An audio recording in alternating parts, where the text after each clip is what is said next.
In this video, I'm showing you the only way to legally and completely skip A2P so that you could get texting in your CRM in under 24 hours. If your A2P 10DLC registration got rejected, if your industry is banned on A2P, if you just can't get registered on A2P because you don't have an EIN number, or if you're just tired of all of the headaches that come with those spammy A2P texts, I promise you that this video is all you need to start texting your leads as soon as tomorrow. We'll be setting up a new texting channel called P2P, also known as peer-to-peer, which doesn't fall under the regulations of A2P, also known as application to person. And just to show you what you could expect by the end of this video, no matter which CRM you use, whether that's GoHighLevel, HubSpot, CloseCRM, Monday.com, Salesforce, Pipedrive, Follow Up Boss, Zoho, Zapier, Make.com, without having a registered A2P phone number, as you can see on screen right here, you'll still be able to send texts back and forth with your leads. You could see me doing this right now inside GoHighLevel. You could see me doing this right now in CloseCRM, and you could see me doing this in HubSpot or any other CRM that your business may be using. With that, let's get right into it. All right, so first off, let's just quickly run through what I mean by using a P2P channel rather than an A2P channel, as this is the foundation of what we'll be setting up today. For years, businesses have been forced into A2P registration. That's application to person in their CRMs to reach their leads for sales or marketing purposes. These texts are sent through SMS, and they are highly regulated by the carriers like Twilio, T-Mobile, and AT&T, whose goal is to prevent as much spam as possible.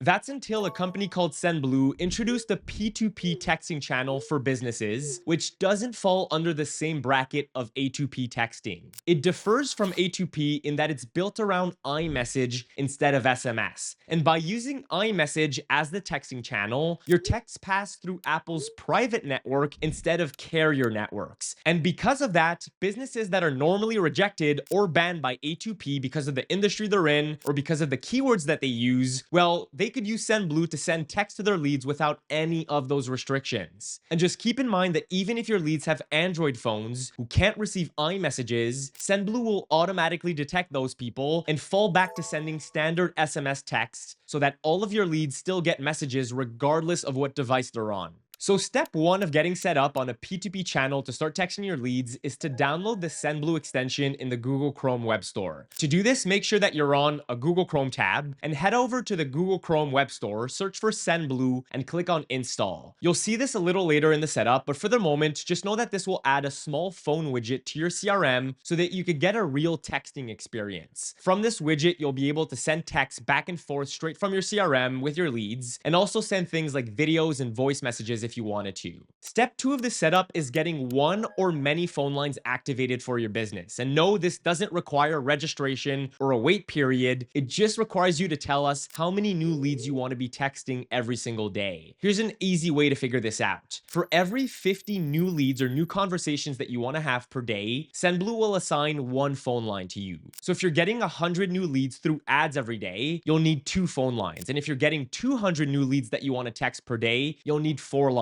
And if you're only getting 25 new leads per day, 1 line is all you need. Now, to be clear, once you've started a conversation with a lead, once they've replied to you, they are no longer counted towards that daily limit of 50. The 50 conversation limit is just for brand new outreach to people that you've never texted before. Once you've figured out how many phone lines you'll need based on your daily lead flow, just head over to the link that I've tagged in the description section or in the comment section of this video. You'll fill out a quick little form. It's going to ask you for your phone number, for your CRM of choice, and the number of leads that you get per day. That's going to send an inquiry over to SendBlue, and they'll get your phone lines activated with the specific area code that you're looking for. So if you want a local area code for your market, you could even request that. And the activation usually happens within 24 hours only, which is absolutely insane compared to the 2 to 3 week wait time that you deal with on A2P registration. Step 3 is connecting your newly activated phone lines to your CRM so that all your conversations sync automatically. Once your phone lines are live, you'll log into your SendBlue account account and head over to your account settings. From there, you'll click on integrations and you'll see a list of CRMs that SendBlue supports. We're talking about GoHighLevel, HubSpot, CloseCRM, Salesforce, Pipedrive, Follow Up Boss, and pretty much every other major CRM that you could think of. And just know that even if your CRM isn't in that list, we could probably still integrate with it because we have an open API. You'll select whichever CRM you're using, and it's going to ask you to authenticate your account. This is just a standard authentication where you log into your CRM, authorize SendBlue to access it, and then select which workspace or account you want to sync your contacts and your conversation history to. You'll notice that all of the conversation history with your lead will show up in two places. First, that's going to be in your SendBlue dashboard or in the phone widget that we just installed. And second, it's going to be in your CRM's contact or activity or opportunity page. Step 4 is updating all of your current workflows and automations so that your new SendBlue phone number sends texts instead of your old SMS A2P phone number. To do that, you'll open your workflow builder in your CRM or on Zapier or on Make.com and locate all of your SMS steps. You're going to see them scattered through your workflows. These are the steps where your automations are currently sending text messages to your leads. What you're going to do is delete those SMS steps and you're going to replace them with a SendBlue step instead. The SendBlue steps work the exact same way as the SMS steps did. You're going to add your message content. You're going to set a delay for those text messages. You're going to configure your triggers. It's a one-to-one replacement. You're literally just switching the channel from SMS to iMessage. Now, I know what you're going to say here. What happens to all of my Android users that can't receive iMessages? Well, look, here's the really good thing about using iMessage phone lines with SendBlue. If it can't detect an iPhone user on the receiving end, it will automatically fall back to SMS for all of your Android users and send a standard green text. And no, it won't have to pass through A2P or carriers. It's going to pass through Apple's private network, but just as an SMS. That way, all of your leads get the right colored text every single time. And there you have it. That's the full step-by-step of skipping A2P registration for good. From requesting your phone lines to having everything integrated in your CRM, you could have this setup running in under 24 hours. No waiting period, no review process, and no registration forms. Now, if you're new to this P2P iMessage texting thing, just know that it's a completely different channel than A2P SMS. You've got access to way more features than standard green SMS text. I mean, with iMessage, you have native videos, text effects, and voice messages, and well, your messages need to feel way more conversational since that's what iPhone users expect in 2026. I actually filmed the whole video on the best iMessage marketing scripts that I'll be putting right here on the screen if that's something that you wanted to check out. And if I don't see you on there, thank you so much for watching this video, and I'll see you on the P2P side.